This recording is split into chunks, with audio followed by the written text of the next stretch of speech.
Welcome to our September information exchange meeting. We're talking about long COVID symptoms, treatment, and what support is available in Hackney. We have Joanna Cohen from City and Hackney Post-COVID Assessment and Rehabilitation Team, and she will give us quite important information around the support available, how you can access it, what you should expect from the services, and of course, she will be able to answer as much as possible any burning questions that you have around long COVID. And yes, after her presentation, again, you will be able to ask questions. You can also put any questions in the chat box and we can read them through after Joanna's presentation. Joanna, are you okay to start now? I am. Hello, everybody. Fantastic. Hello, everybody. I'm Joanna. I'm an occupational therapist, and I work in the Post-COVID Assessment and Rehabilitation Service. This presentation is a bit about long COVID and then a bit about what our service is all about. And I'm happy to answer any questions that anyone has at the end. So I think it's just important to tell you the name of the service, which sounds like a bit of a mouthful, and we'll go through how the service is designed in a minute. But it's called the Post-COVID Assessment and Rehabilitation Service, and it's made up of two parts. So one part is the City and Hackney COVID Rehabilitation Service, and the other bit is the Post-COVID Specialist Assessment Clinic, and they're all under that one umbrella, and we'll talk about that more in a minute. Canaria, can you move to the next slide, please? So I thought it was just important to just go through a little bit about what COVID is in general, because that's a really important piece of kind of someone's journey.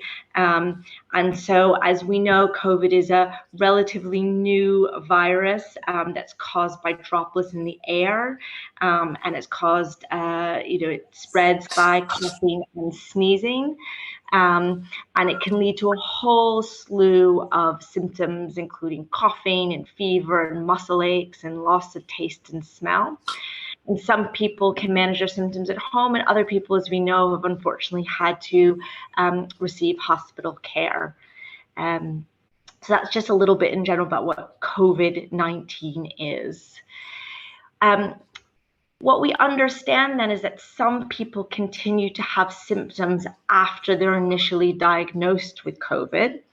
Those first 4 weeks, it's called acute COVID. So those are the signs and the symptoms during that first period.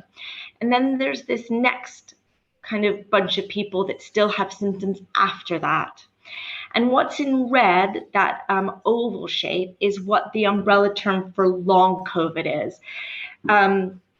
These words, ongoing symptomatic COVID-19 and post-COVID-19 syndrome, those are the big fancy words that the NICE guidelines use to basically describe what kind of commonly people are describing as long COVID. So it's people that have symptoms more than 4 weeks after their initial virus. And you'll see that in our service, we're seeing people 12 weeks after. So that bottom bit there, where it's the post-COVID-19 syndrome, we're seeing people at 12 weeks plus that still are having symptoms. And where the numbers are a little bit variable in terms of the percentage of people that are experiencing that, but in general, it's about 10% of people who have had COVID are still having symptoms 12 weeks after the initial virus. And we can go to the next slide scenario. Oh, there we go. Actually, it says that about prevalence. I added that slide more recently, but as you can see, it's a bit of a kind of variation of kind of how, the numbers sort of range. But in general, it's about 10% of people are still having symptoms. And as you can see, about 360,000 people in the United Kingdom are still reporting symptoms after 12 months. Great. So these are the symptoms that we're seeing with people that have long COVID. So as I said, in people are experiencing symptoms more than 12 weeks after the initial virus, the symptoms are really wide ranging and they fluctuate. So they're not this sort of consistent thing that people are experiencing, but some days are worse than others, or people get periods of feeling better and then feeling worse, kind of they fluctuate. And we don't seem to think that long COVID is associated with how severe your initial diagnosis was. And the other thing that we're seeing is that the people's symptoms are not necessarily the ones that they had when they first developed COVID. So some of them are quite similar, and we'll show you what those are, but for some people, those symptoms are quite different. Can I go to the next slide, please? This is a Slido, which is a poll that we took of people that came to our initial introduction webinar, where we asked people to type in what symptoms they're experiencing.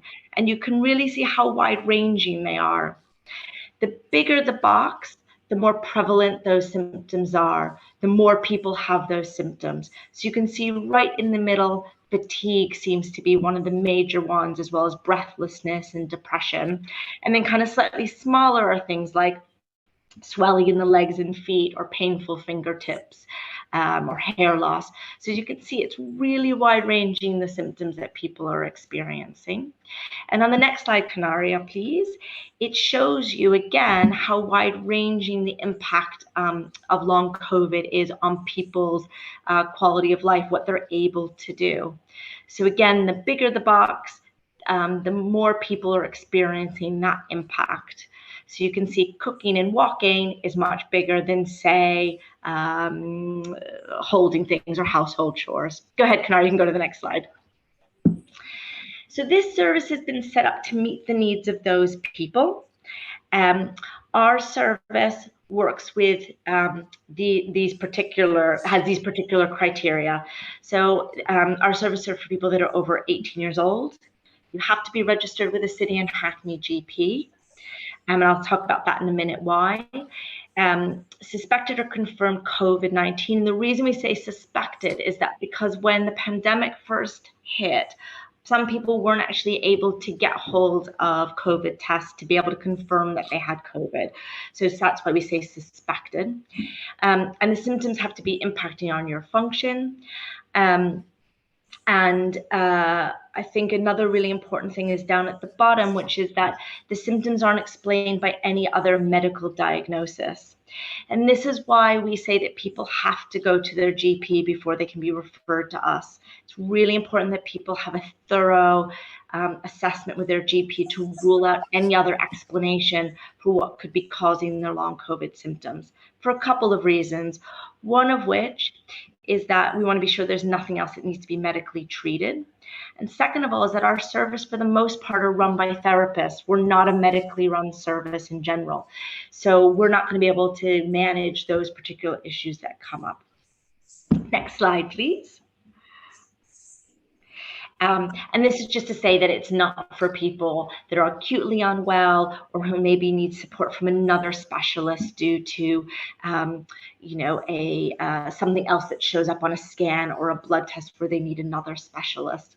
And also, we're specifically work with people with long COVID that are able to work in an outpatient setting. And so when it says there, people better supported within existing community services, that means that some people actually maybe get better support from a different community service rather than ours. And we help people think about that, and we help GPs think about that. Next slide, Canaria, please. So what is the purpose of our service? Well, we really want to help people to understand their symptoms, to learn strategies to manage their symptoms, and to work on goals that are really important for them. We're not a service, unfortunately, and I don't think this exists anyways, a service that's going to be able to get rid of long COVID for people. But what we really aim to do is help people to live well alongside their symptoms. And what oftentimes happens alongside people having long COVID are really difficult thoughts and feelings. It's massively changed people's lives. And one of the roles we try and do is to help people to kind of manage some of those difficult thoughts and feelings, how to manage when they have setbacks and still be able to move forward. You'll see down at the bottom where it says to investigate symptoms further and refer to other specialist medical services if needed. There is a branch of our service that does refer on to other medical support, and I'll show you that in a minute. So Kanara, you can go to the next slide. So this is what our team is made up of. As I said, it's mostly therapists, but you will see that there's a respiratory consultant, and you'll also see that there's access to secondary care specialists. And again, I'll show you how that fits into the pathway in a minute, but in general, we're a therapy-run service. Okay, you can go to the next slide. So this is our pathway. It looks really confusing, but I'm going to talk you through it so it doesn't. It's not as confusing as it looks. But you'll see at the very top is that red oval shape where it says referral from a GP or secondary care. And as I already mentioned, we do need all clients to first be seen by a GP to just rule out any other kind of medical issue that could be explaining their symptoms. And then the GP will make the referral, and they'll make the referral into our service. And we will decide when we look at that referral whether or not someone will be best going to, if you can see the pink square all the way on the right of your screen, to the Hummerton Postcode Specialist Assessment Clinic. That's run by a respiratory physio and a respiratory consultant, and they help people to think about any symptoms that maybe need ongoing medical support, and they can refer on to other specialist services like neurologists or cardiologists. So those are for people that have symptoms that maybe need a bit more medical support. But for everybody else, they're going to come through the COVID rehabilitation service, CORE as we call it. And you'll see here this kind of whitish rectangle where it says the group introductory session.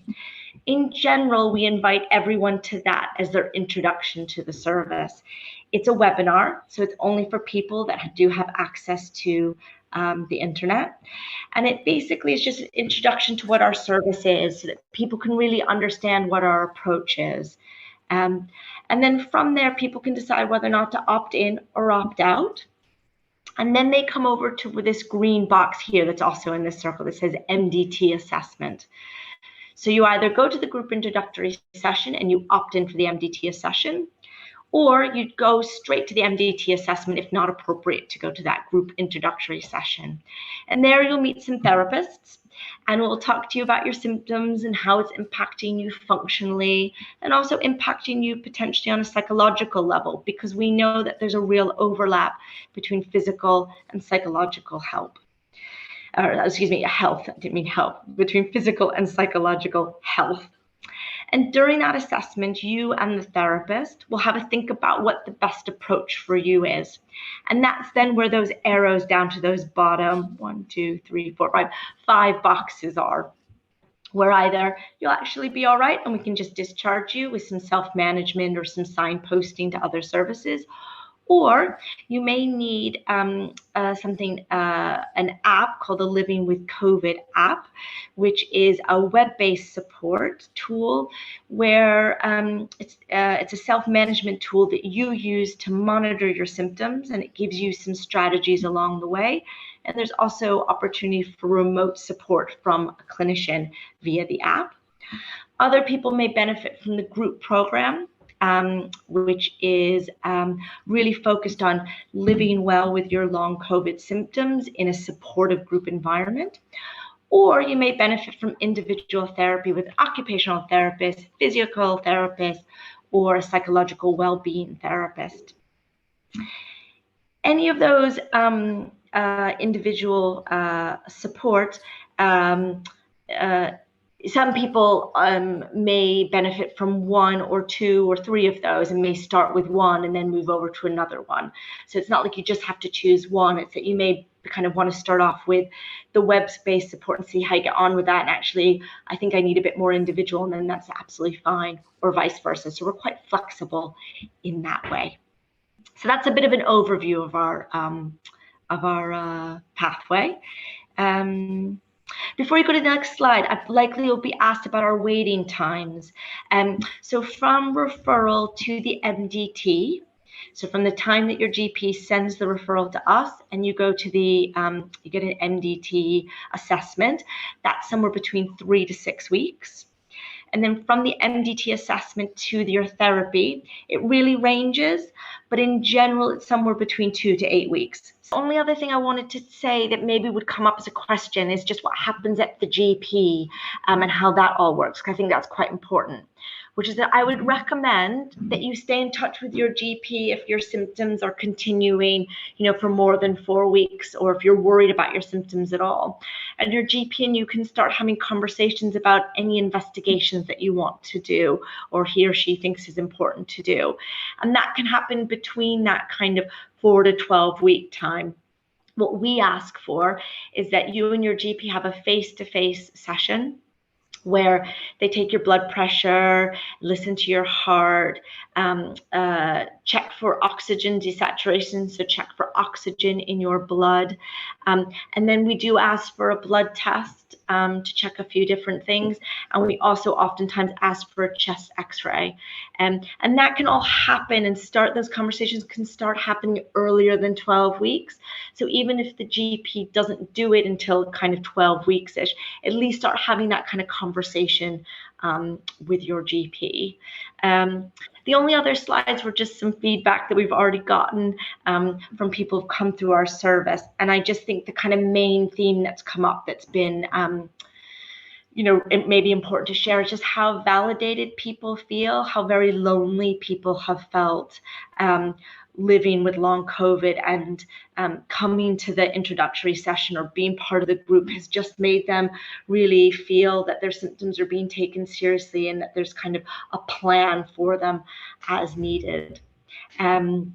So that is really the only kind of other thing, as well as our contact details. But I believe Canario will share my slides at the end anyway. So I see a question coming in. Let me see if I can open it.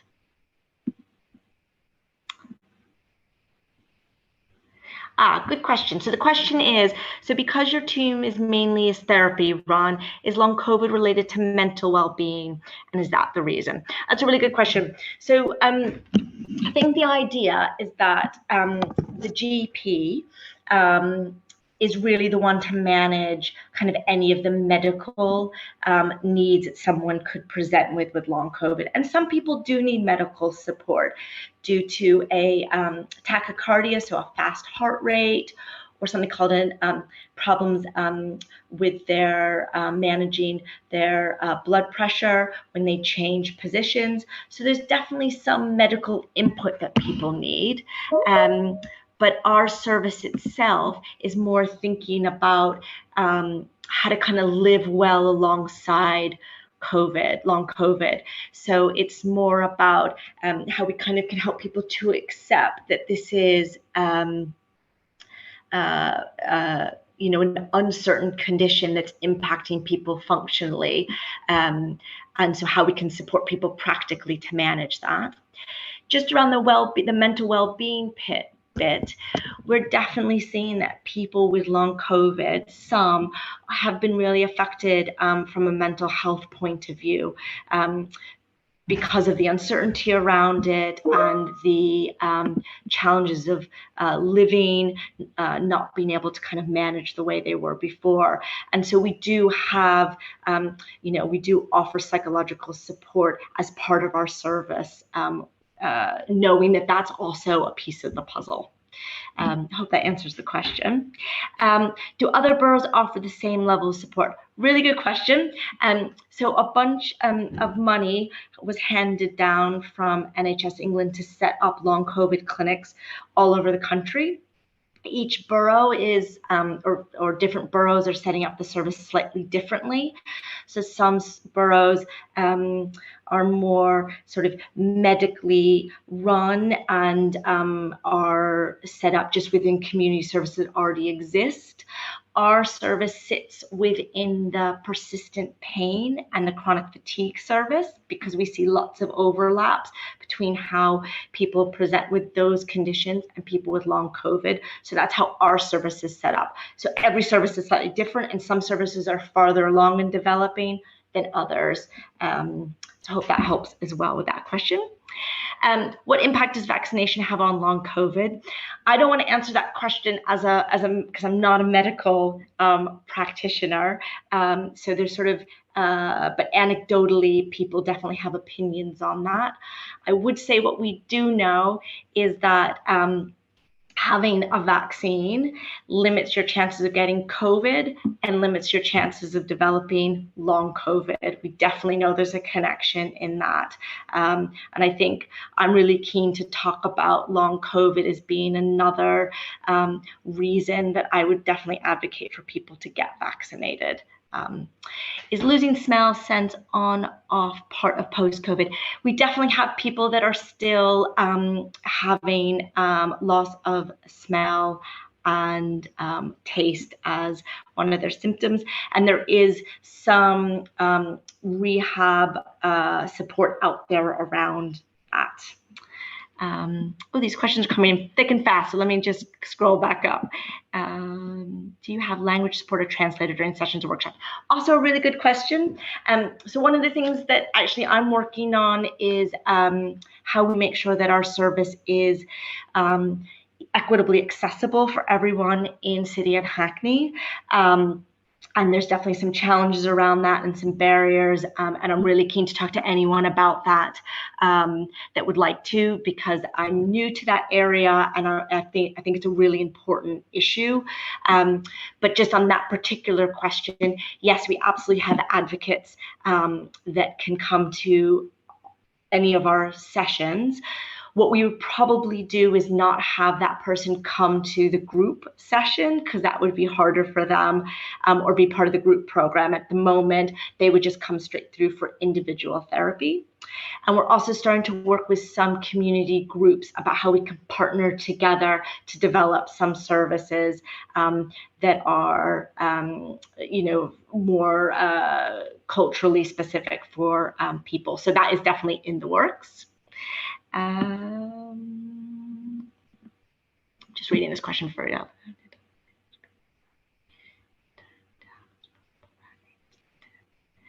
So this person lives in Hackney, but the GP is in Islington. I know it's so tricky.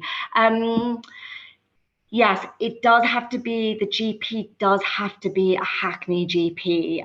Initially, we were sort of taking people from both, but my understanding is we're just taking people from City and Hackney. But I just want to confirm that I 100% have that right. So let me share my email at the end, the team email at the end, and then you can email me to just confirm that. But I'm pretty sure I have that right because it's the way the kind of the funding flows. Yeah, so, but let's go, but I'll send you my email. Some old people with experience. Yeah, so this person's talking about brain fog being a really difficult symptom for their family member.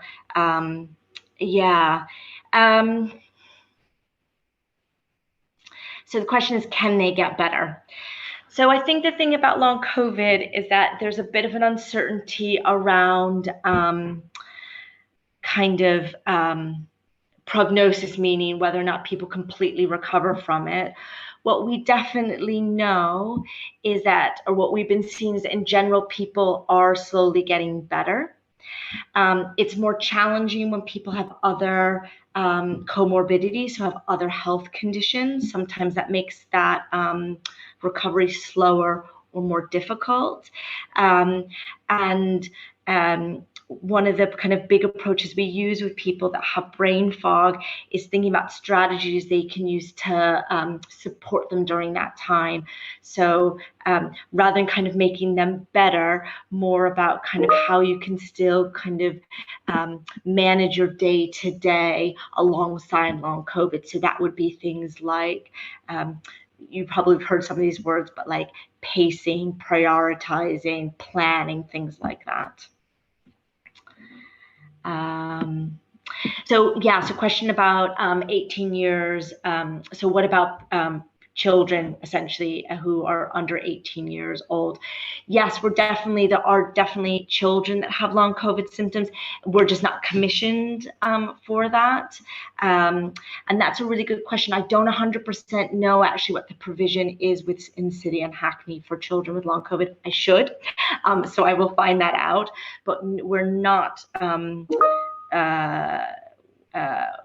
commissioned for that. But that is definitely something that is becoming more of a coming more up in the front about the need to support children. Yeah, good question about what will you do if your GP doesn't recognize the post-COVID symptoms. It's a really good question. We've tried to do a lot of work ourselves within the service, and then we've got a GP that's attached to our service and kind of helping to develop it, that's done a lot of work with GPs about their own awareness raising, because I think that's been quite a steep learning curve for them, especially when there was no services available. So hopefully that's getting better. At the end of the presentation, there is a link to two links, one to a link called Your COVID Recovery, and another link to the Hummerton website of an information pack about long COVID. And I guess what I would encourage people that are struggling with their GP is to bring that information with them to the GP to sort of say, this is what I'm experiencing. And we're also happy to have conversations with GPs as well about questions that they may have. So we're absolutely happy to be emailed or called by them. Okay. So you were told waiting times is 3 months or more. Yeah, good question. And then what's the, so let me start with that. So so our service initially back in January, we just had some money to kind of sort of a pilot to set up the service, and then kind of in the spring, early summer is when we were then commissioned for a longer piece of work, and that took some time to get some staffing in. So, for example, myself as an occupational therapist am now working full time in the service. So the waiting times have sort of been variable as kind of staffing gets in. So there are different waiting times depending upon which bit of the service you're waiting for. But in general, to get from the GP to your having an assessment with the team, that's about 3 to 6 weeks. And for you to start having some intervention, that's somewhere between 2 and 8 weeks. I hope that kind of helps explain kind of why the variability could be what you've said, which is that it's possible to be 3 months, because kind of from start to finish, it could be. So the rehab place is, so the question is, what is this rehab place called and where is it? So as I said, there's kind of the umbrella term for overall service. And the two branches of it, one is the assessment clinic, and that's based over at Hummerton. So that's for people that need more medical investigations or discussions about more medical investigations or onward referrals. The COVID rehabilitation service, the bit that I sit in, that's based at St. Leonard's Hospital. And I'm actually glad you brought it up, because people can choose whether or not they want face-to-face sessions, so actually come into St. Leonard's to have your sessions, or we're doing things virtually for those that feel more comfortable doing it virtually. So you have kind of the option of what you'd like to do. So I'm glad you asked that question. Okay, let me just read this one for you. Joanna, we have a question from Shirley, who's just on, who's I think on. Yeah, sure. Go for it, Shirley. I'll come back to this other question too. Go ahead. Yes, Shirley. My question is about transmission. We know that it is possible for people who have been vaccinated to have COVID-19 and to be asymptomatic.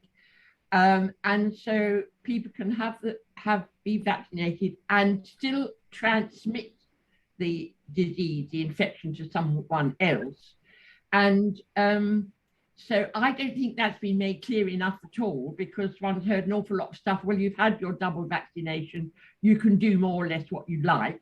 And I don't understand that, because you can still give it to somebody else and not know that's what you're doing. But also the question is, during long COVID, can you still transmit to other people? How long does the transmission stage go on for? Is that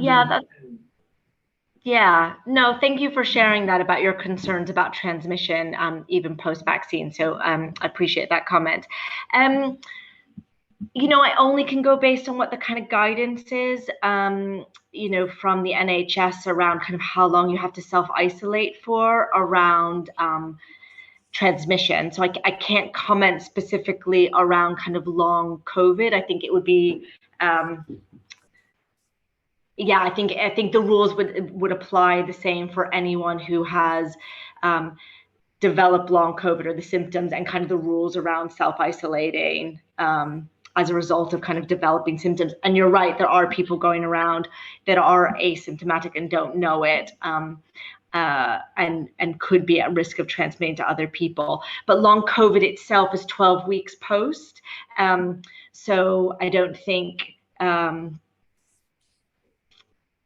they no longer have the kind of active virus that would be transmittable to other people. It would just be if they contracted COVID again. Does that answer the question, Shirley? Yes, hopefully. Sort of. It mainly does, yes. I mean, I guess the answer really is there's still a lot we don't know about the whole thing, isn't it? There's still, and definitely about long COVID, tons of money is going into research to try and better understand the kind of mechanisms and what's causing it, why some people are developing it and some people aren't. But in general, you know, I guess the kind of message is like, if you have long COVID, the virus is no longer like actively, is not the same kind of active level as it is when you've, you know, had acute COVID when you first developed it. So yeah. Okay, should I go back up and see? Hello, I'm back. Oh, hi, Canaria. I'm joining you from my phone now. Really sorry, I'm not sure what happened.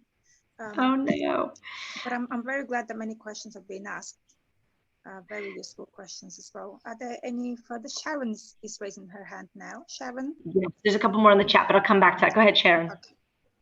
Oh, hi. I'm the person who lives in Hackney. I'm born in Hackney, actually, but I've lived in Hackney for 30 years, and I have a GP just across the border in Islington, and it has actually been really miserable because I just get bounced between the two boroughs and get turned down by both.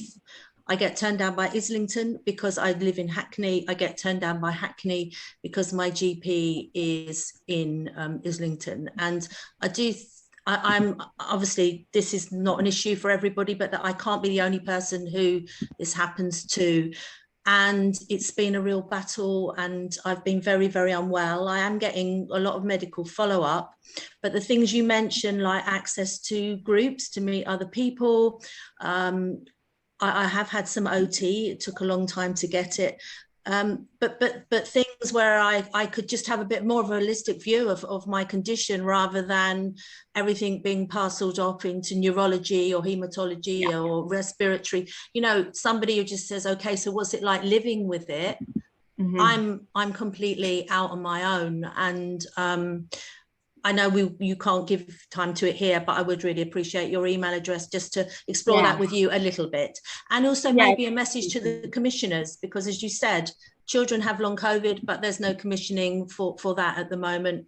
And then the other issue is, what about people like me? Maybe the commissioners need to know there are small, we're not going to take up loads of money or resources, but maybe we deserve a service, you know? And I'd happily write to them and let them make a plea for that, so that you could offer me a service. And just people like me. Thank you, Sharon. Yeah, let me, I'm afraid, I'm just trying to get our email address, our group email address, and put it in the chat box for you all. So I'm happy to share our email address. I guess in general, though, referrals do need to go through the GP. So I'm happy to share this for these kind of questions. But in general, please go to your GP for referrals in. But for like Sharon's question, please send me an email and I'll just look into it a bit more. And thank you for mentioning about the holistic approach, because I think that's one of the real strengths in our service, is that it's not just a medically run service, because for a lot of people, unfortunately, there is no medical intervention that will make people's long COVID symptoms better. And actually the service really is about your kind of physical and mental well-being and strategies to help get you back to living a meaningful life alongside long COVID. So I'm really glad you mentioned that. Just on the note about pediatric services, I don't know. I just want to say I don't know about pediatric provision in City and Hackney, so there may very well be. I just don't know about it. So it is possible that it is commissioned and I don't know about it, but not within our service. So I just wanted to make sure I said that. Okay, so there's a couple other questions in the chat box. So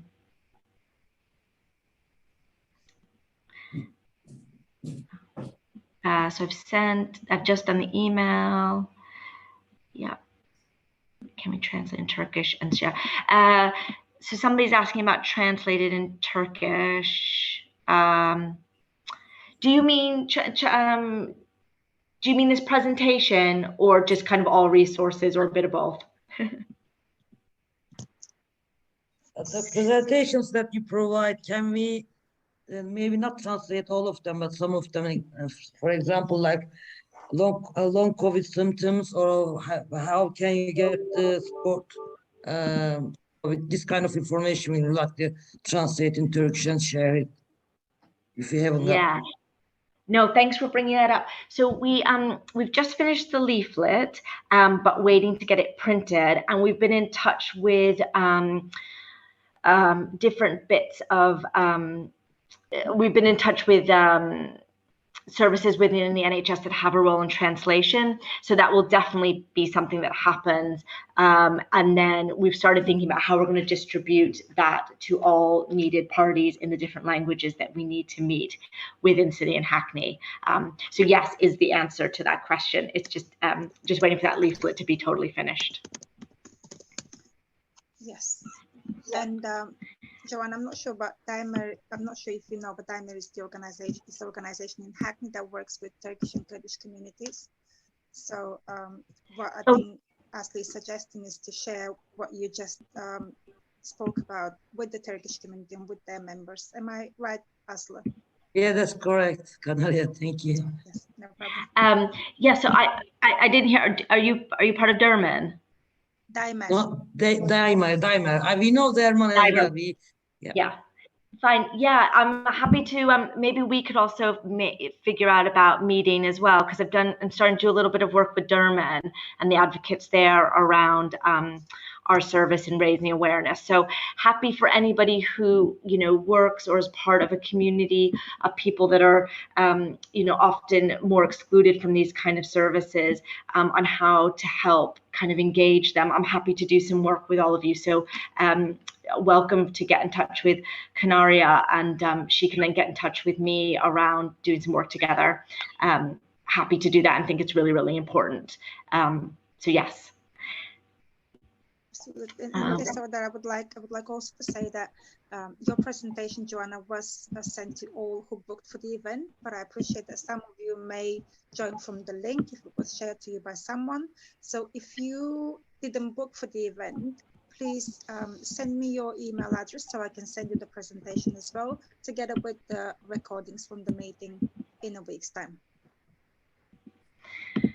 Canary, I'm just trying to share my email with the team email address, but it looks like it's just been sent to you privately. Are you able to send it to the whole? Can you put it in the chat? Yeah. I can't seem to get that private message off, so just so everyone has it.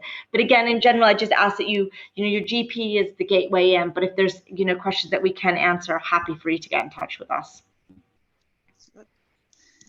Thank you, Joanna. Any further questions? You can always send us any outstanding questions, which we can then pass on to Joanna and get back to you as Yeah. well. No more questions, no raising hands. Let me have a look at the chat box. Okay, so I guess your presentation was quite explicit, Joanna. So shall we maybe just wrap up the main points of your presentation? So we, I guess it's important to say that this is not a medically run service. Can you guys hear me? Yes. Can you hear Yeah. me well? Okay. The referrals happen only through GP in City and Hackney. Yeah. Yes, yes. And interpreting is provided if necessary. And anyone with suspected or with diagnosed COVID can actually get support from your services once they are referred by their GP. And any other issues or any other previous diagnoses have been done, and it's clear that this is a long COVID symptom that the person needs to get support for. Correct? I see Shirley's got her hand up. Are we have enough time to answer one more Yes. question? Yes, Yeah. sure we do. Go on, Okay, Shirley. thank you very much. Yes, I know this is about long COVID, but I wonder whether you're prepared to offer an opinion about the current situation in relation to restrictions. And would you agree that mask wearing, particularly indoors, and distancing are still highly recommended? Would you be prepared to offer an opinion about that? And depending on what you answer, I would just like to come back quickly afterwards in terms of what I think. Yeah, I'm not going to specifically answer that question because I think, I'm not going to specifically answer that question under kind of what I'm talking about today. I guess the only thing I would say that I just think is important message is that we know that long COVID develops as a result of COVID, and working with people with long COVID, it very much affects their life and what they're able to do, including working, providing for their children, being able to engage in the things that's really important to them. And so it's I don't think it's a condition that's talked about sort of as readily as one of the risks about getting COVID is maybe sort of something like ending up in the hospital, but it's a very real condition that does happen to people after developing COVID. So I guess in the same way that we think about risk of developing, in the same way that we think about trying to kind of decrease risk of getting COVID for a number of reasons, I would add long COVID as a reason to think about just being careful about your risk. So that would be my answer to that question. Yes, thank you. So I did just want to say that clearly all the indications are that you should and need to avoid getting COVID in the first place. And so I'd just like to convey my opinion, which is that I think the government was grossly and disgracefully irresponsible in not continuing with mandatory mask wearing and distancing when they lifted the other restrictions. I think it was terribly irresponsible. And I think that the spikes, the current high rates, ongoing high rates, over 30,000 a day being infected still, and people still dying, is the result of that government failure. So I think individual people need to take more responsibility and wear masks and keep their distance. Thank you very much for sharing your experience, Shirley. We appreciate that. John, our director, John Williams, would like to say something now. Over to you, John. Thanks, Canaria, and thank you, Joanna, for a very informative discussion and presentation on long COVID, and also all the questions that were there. There's really been an excellent debate. Also, tomorrow we're having a board meeting at 5:30 until 7:30. From 6 o'clock till 7, we're having Dr. Sandra Husbands, who's the City and Hackney Director of Public Health, and her deputy, Chris Lovett, come along to talk about the local response to COVID and also how they're tackling the inequalities that is exposed very badly. So I'll send a message around to everybody who came to this meeting today to just those details. But I mean, Shirley, certainly you come to our meetings usually, but I mean, that's definitely a question you should be asking there as well, because I think it's an important. There is kind of clearly some dispute now with the government's position, which is basically kind of we need to learn with COVID, learn to live with COVID.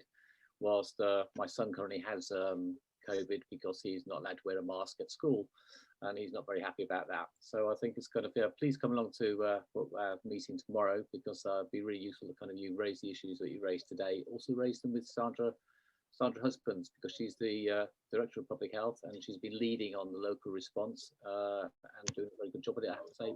But definitely good opportunity to ask her questions as well. Thank you.